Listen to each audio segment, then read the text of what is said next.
Odatda Mercedeslarga nom berilardi. Kaban, Valchok deb. Bu BMWga nima degan nom beramiz?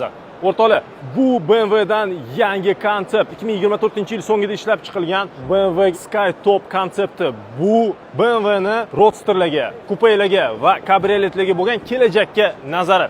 Intiluvchan liniyalar, hamma yoqda kapotlarda ham, to'ykalarda ham, hamma yoqda intiluvchan liniyalar, avtomobil tezkor bo'lishini, sportga daxldor bo'lishini ko'rsatib turibdi.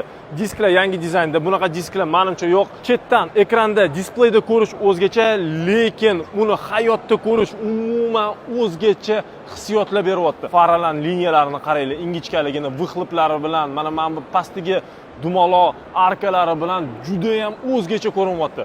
Salonda an'anaviy kristallar qo'llangan, an'anaviy displeylar, monitorlar hammasi bizga yaxshi tanish va salonning o'zidagi rul hamda o'rindiqlarni ham hammasini ko'rishingiz mumkin. O'zgacha ko'rinishda va o'zgacha rang berilgan. Menimcha standartniy naborda, ya'ni zavodskoy hozirgi avtomobillarni siz tanlashingiz mumkin bo'lgan opsiyalarda bunaqa rang yo'q. Men ko'rmaganman. Agar bo'lsa kommentariyada yozib ketinglar.